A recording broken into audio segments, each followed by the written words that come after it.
દીકરીઓને ભણાવ્યું।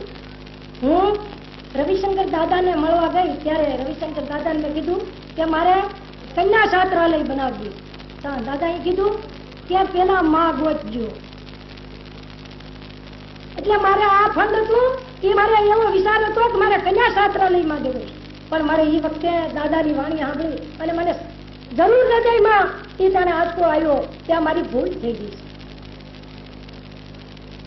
તો માં પેલા ગોતીએ તે પછી આપણે આગળ પગલું ભરીએ।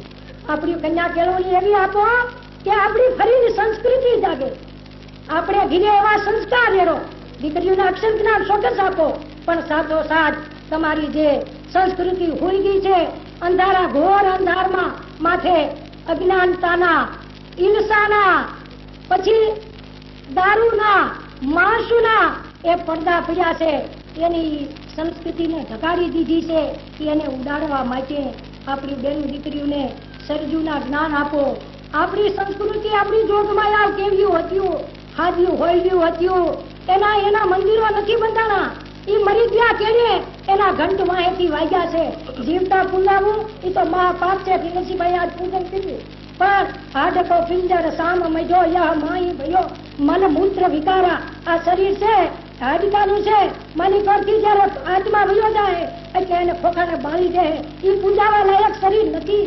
પૂજા કેની છે કે જે સત્યની પૂજા છે, પૂજા કોની છે? આદર્શની પૂજા છે।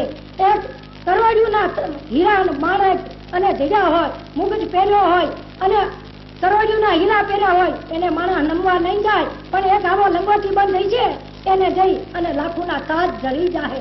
એનું કારણ શું છે કે જે એનામાં સત્યતા છે, એનામાં દયા છે, એનામાં નીતિ છે, તો આદર્શની પૂજા છે। તો સારણો મંદિરો, સારણોની આયુના ક્યાંય મંદિર નથી। એક ભાવનગર મહારાજા સાહેબે બાંધ્યું, એક કરણીજીનું બીકાનેરમાં બંધાણું, બાકી સારણોની વેદકાળના જેવી એની પૂજા છે। સારણોએ ત્રિશુળનો કટકો હામો રાખી અને એની દેવીની આરાધના કરતી।